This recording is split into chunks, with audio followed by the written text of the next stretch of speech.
خب سلام خدمت همگی، امیدوارم که حالتون خوب باشه. جلسه که اول رو میخوام براتون توضیح بدم از ساختار لب با یه نگاه دقیق تر که مقدمه‌ای بشه برای توضیحاتمون برای جلسات آینده که انواع تزریق‌ها و رویکردها رو به مدل‌های مختلف لب بتونیم توضیح بدیم. خب قبل از اون خیلی مهمه که یه مقدار ساختار لب رو دقیق تر بررسی کنیم. خب به این شکل اگر دقت کنید، سمت چپ قسمت لب بالا و پایینش لب پایین رو با رنگ‌های مختلفی که توی این نقشه نشون داده شده توصیف کرده که از لحاظ آناتومیک چه اسامی دارن و در چه جایگاهی قرار گرفتن. قسمت پایین عکسی رو که می‌بینید اسامی آناتومیک نیست، در حقیقت همان رویکرد کدهایی هست که براتون فرستادم و سمت راست هم توضیح داده که این کدها منظورشون چه هست که حتی اگر نخونید هم خب خودش روی شکل نشون داده شده. همونطور که گفته شده کدها رو من توضیح بدم. این کدها اختصاراتی هستن برای مکان و محلی که روی شکل می‌بینید. خب لب رو که اینجا داریم بررسی می‌کنیم با اختصار LP و LP1 رو منطقه ورمیلیون لب در نظر گرفتیم. منطقه ورمیلیون منطقه‌ای هست که مابین بافت لب و پوست صورت هست، اون تغییر رنگی که به وجود میاد. LP1 که 1 رو بالای پی گذاشته شده، اینجا هم به رنگ قرمز دو طرف میبینید به معنی لب بالایی، و LP1 با عدد 1 پایین به معنی لب پایینی.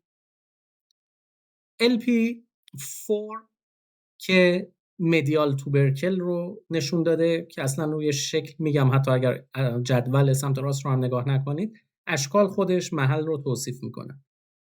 LP5 که 2 تا توبرکل تحتانی لب رو مشخص کرده و قسمت‌های دیگه‌ای که بعد میتونید مشاهده کنید. کار اصلی که و توضیح اصلی که ما داریم این شکل‌های آناتومیکی است که اینجا توضیح داده شده.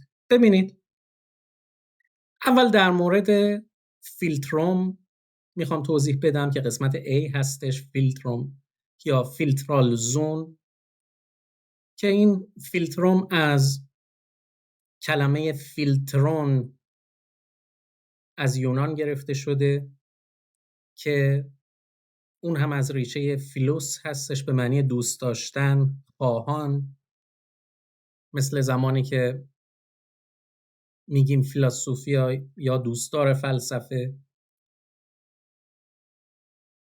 قسمت بعد قسمت B ورمیلیون رو مشخص کرده، اما قسمت لترال رو، یعنی اگر کل این ناحیه رو ما ورمیلیون در نظر بگیریم قسمت لترال ورمیلیون رو تقسیم کرده و اسمگذاری شده به قسمت B، یا اینطور بگم که روی نقشه قسمت B مشخص شده روی لب مساوی میشه با ورمیلیون لترال زون. منطقه‌ای که آبی رنگ با حرف انگلیسی C مشخص شده ورمیلیون کیوپیتسبو اپکس زون هست و منطقه D ورمیلیون سنترال زون یا ورمیلیون فیلترال زون هست.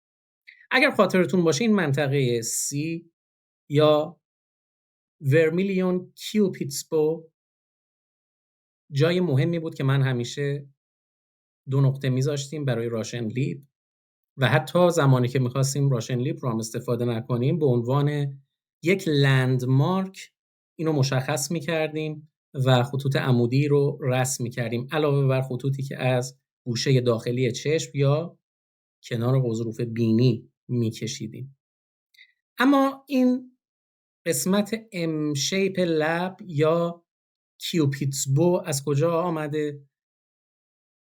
باز اشاره میکنه به اروس که یکی از خدایان یونانی بوده و خدای دوست داشتن و شهوت نام داشته. شاید اون همون اروتیک برگرده به این نام و این اروس از دست خدایان اروت بوده که بال داشتن و دوست داشتید حالا میتونید مطالعه کنید. بعدها توی افسانه های روم و ما بعدش تجلی این اروس به صورت یک پسر بچه‌ای که یک کمان در دست داره، 2 بال داره و در حقیقت این کیوپیدز بو، این در حقیقت کمان این کیوپیدز هست که این کمان رو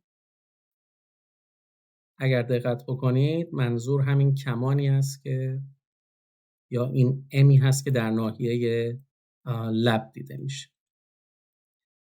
خب قسمت بعدی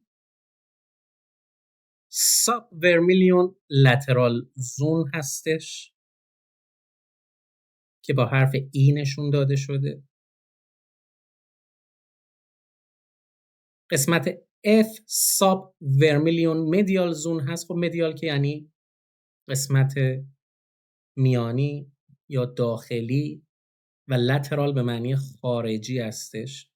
بنابراین به زبان فارسی اگه بخوایم بگیم قسمت خارجی زیر ورمیلیون لب یا زیر خط لب.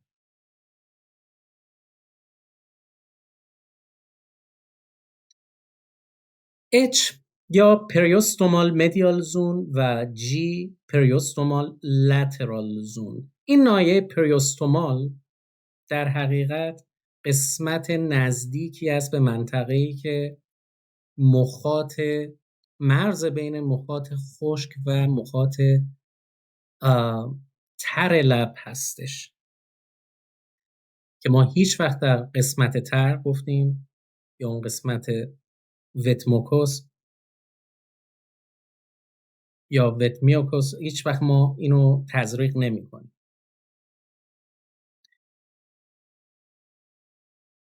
لب پایینی اما باز با حرف آی ورمیلیون لترال زون برای لب پایین و حرف جی ورمیلیون مدیال زون، حرف کی ساب ورمیلیون لترال زون. علت این که اینجا قسمت پایین ورمیلیون رو ما به نظرمون شاید بیاد چرا ساب که معنی پایین هست اینجا نمیشه، چون اگر ما این قسمت رو لب در نظر بگیریم بنابراین پایین ترش میاد به سمت داخل زمانی که لب داخل رو میگیم. قسمت L ساب ورمیلیون دوباره قسمت پایین ورمیلیون، قسمت داخلی یا میانیش، و قسمت N که پریوستومال مدیال زون که مجدد قسمت نزدیک به مخاط تر لب هست، مرز بین مخاط خشک و تر لب هست. و قسمت O رو که با کامیشرال زون که همون اورال کامیشرها هستن مشخص کرد. خب دونستن این اسامی از این لحاظ مهمه که اگر دقت کنید لب فوقانی رو ما به 3 لول 3 ناحیه تقسیم کردیم. یک ناحیه فوقانی که نزدیک خط لب یا ورمیلیون لب هستش، یک ناحیه میانی و یک ناحیه تحتانی که نزدیک به مخاط تر لب هست. و همینطور لب تحتانی باز 3 قسمت تقسیم شده. اون طبقه پایین لول یکش ناحیه خط لب ورمیلیون و بعد وارد قسمت میانی میشیم و بعد قسمت نزدیک مخاط وت لب، مخاط تر لب. دقت بکنید که هیچ کدوم از این اسامی وارد مخاط تر لب نشده. ما حتی این قسمت H و N نزدیک به مخاط تر لب هستن. یعنی تمامی این نقاط زمانی است که قشنگ شخص وقتی لبش رو گذاشته روی هم، شما میتونید از رو به رو ببینید. پس میبینید که این اسامی زیاد و این حروف الفبایی که گذاشته شده خیلی به راحتی قابل فهمه. در حقیقت یک لب رو، لب بالا به صورت ارضی 3 طبقه تقسیم شده که هر طبقه براش قسمت مرکزی و قسمت‌های خارجی در نظر گرفته شده و لب پایینی هم 3 طبقه ارضی که هر طبقه قسمت مرکزی و قسمت‌های خارجی خودش رو داره. باز اگر که دقت بکنیم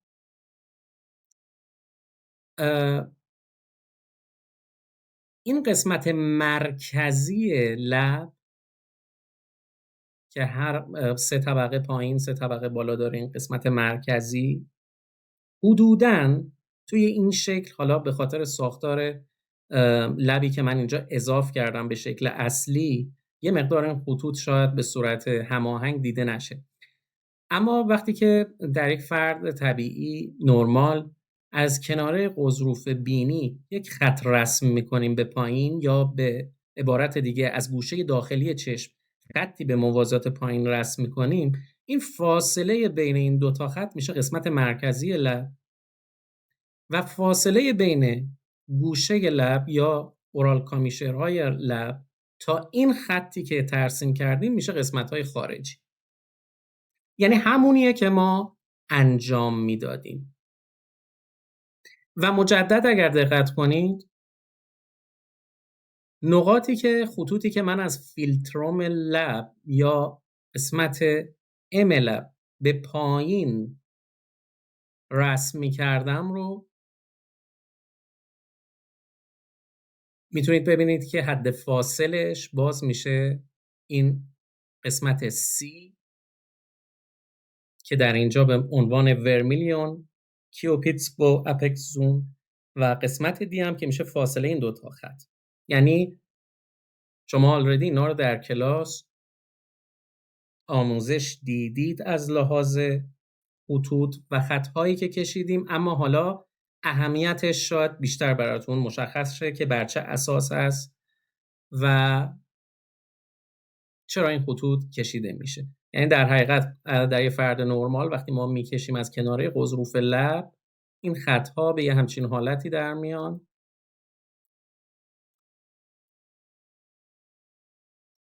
و در نتیجه ما میتونیم ساختار لب رو بهتر متوجه بشیم برای تزریق، هم به لحاظ این که وقتی تزریق میکنیم اگر تورمی پیش آمد و سمت مقابل که تزریق نشده نسبت به این سمت که تزریق شده نامتقارن شد، ما بر اساس خطکشی هامون بتونیم دید مناسبی داشته باشیم. یکی از علل هست.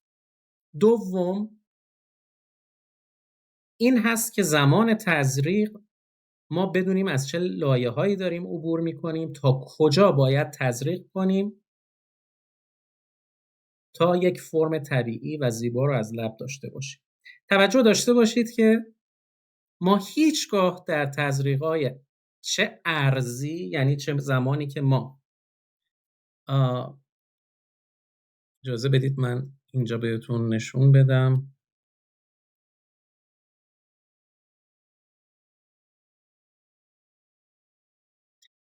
چه زمانی که ما راشن لیپ رو میخوایم تزریق بکنیم و از این بالا بیایم وارد بشیم پایین، هیچ وقت وارد ناحیه مخاطی لب نمیشیم. چه زمانی که میخوایم ارضی و خطی تزریق کنیم، هیچگاه انقدر پایین نمیایم یا لب رو انقدر بالا نمیدیم که بریم وارد قسمت مخاطی بشیم و تزریق کنیم.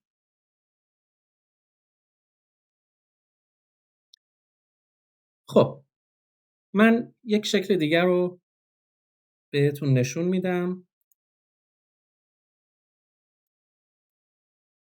این شکل که میبینید بچه ها اینجا،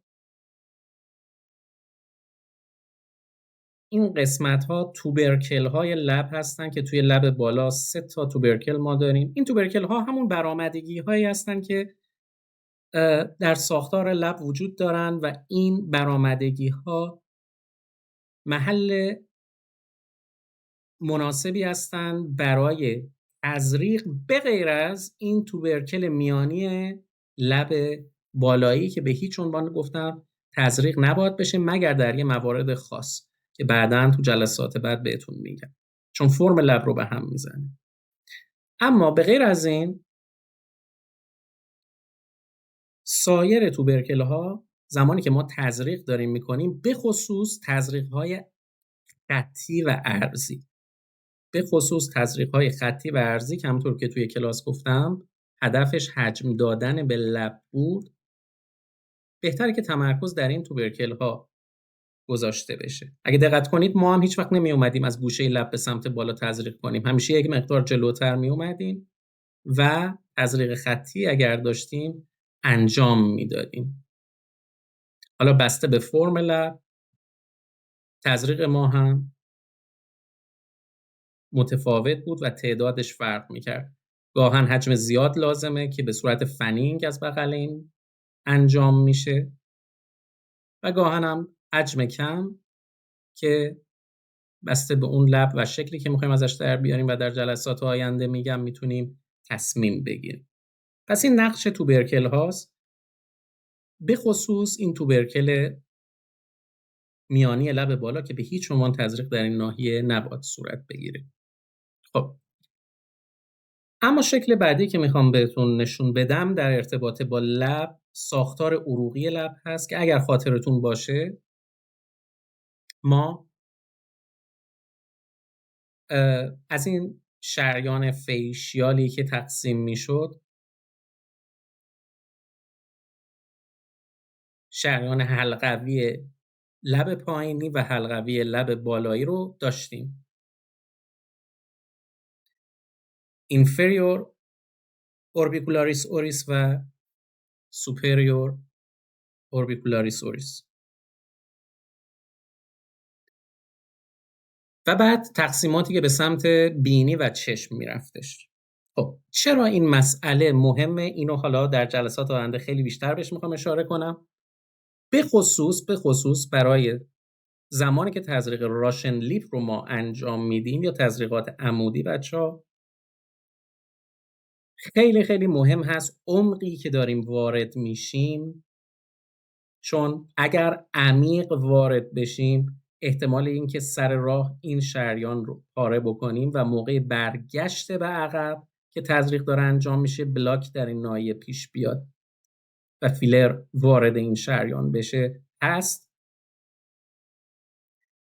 همینطور لب پایین زمانی که تزریق پیش میاد، پس بسیار مهمه عمق تزریق ما.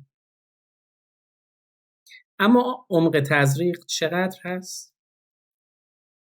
اینو باز در جلسات آینده توضیحات بیشتری میدم بهش، اما توی شکل بعدی رو اگر ببینید مجدد شریان بالایی و شریان پایینی رو اینجا علامت گذاشتیم.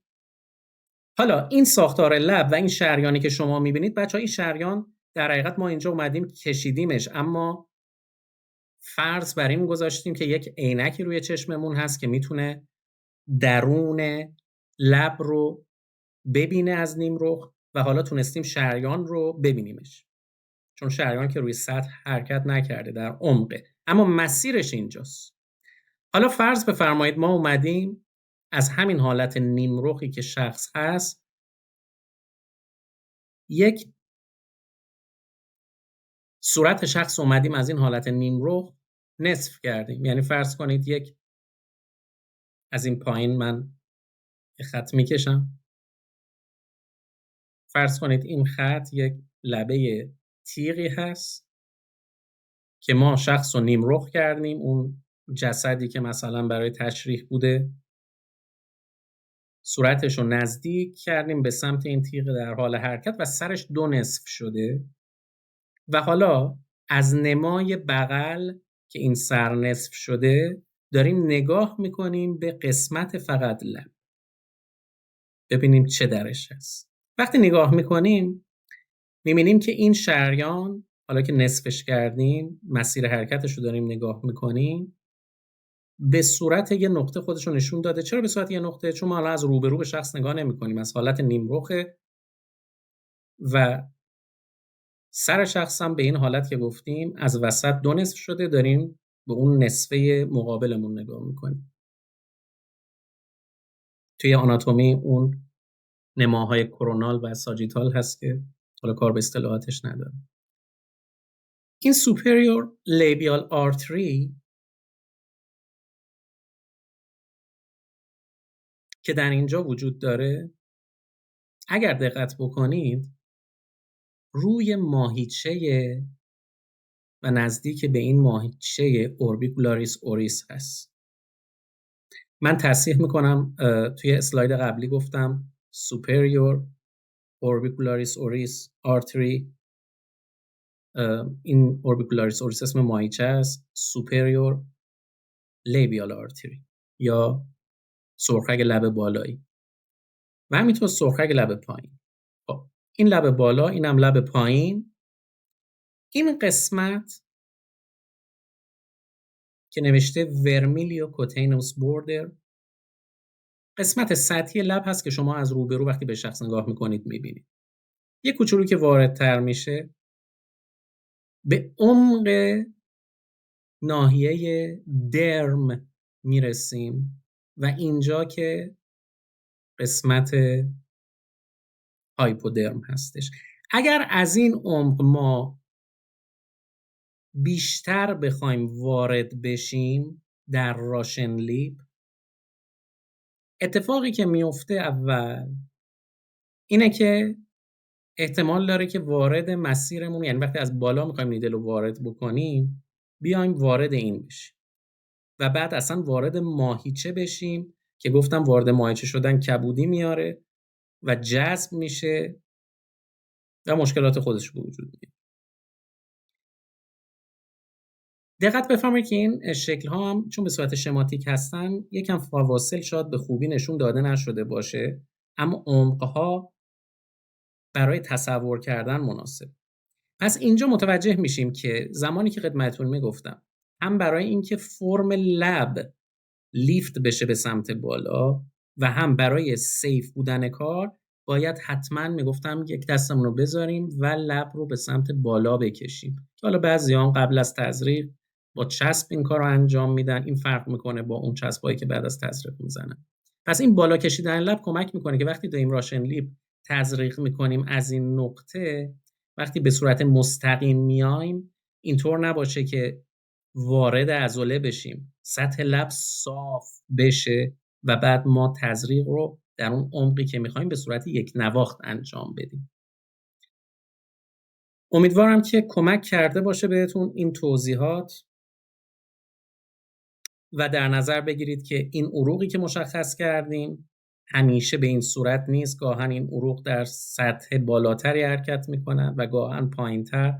پس آسپره کردن مهم هست. حتی زمانی که به صورت ارضی تزریق داره انجام میشه باز آسپره کردن مهمه و حتی زمانی که در قسمت میانی لب داریم این کار انجام بدیم در هر کجایی که باشیم.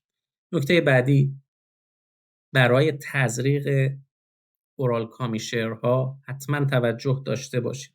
به اندازه 2 سانتی متر از گوشه لب به سمت خارج محل مهم رد شدن آرتری هستش که نباید ما خارجتر از این 2 سانتی متر تزریقمون رو انجام بدیم. و همیشه برای تصحیح اورال کامیشر یک پیشنهادی که میشه میگن شست دستتون رو که بذارید گوشه لب به اندازه اون پهناش شما میتونید این قسمت داخلی رو تزریق، یعنی اینجاها رو میشه تزریق کرد، اما این قسمت رو که حدوداً 2 سانت خارج تره باید خیلی حواسمون باشه که یه وقت با حجم زیاد فیلری که وارد میکنیم اولا کلاپس نشه، دوم وارد و عروق نشه. امیدوارم که مفید بوده باشه براتون. جلسات بعدی که در مورد لب میذارم و ویدیوشو شیر میکنم، بیشتر در مورد مدل‌های مختلف تزریق لب صحبت میکنم. روز همگی بخیر باشه.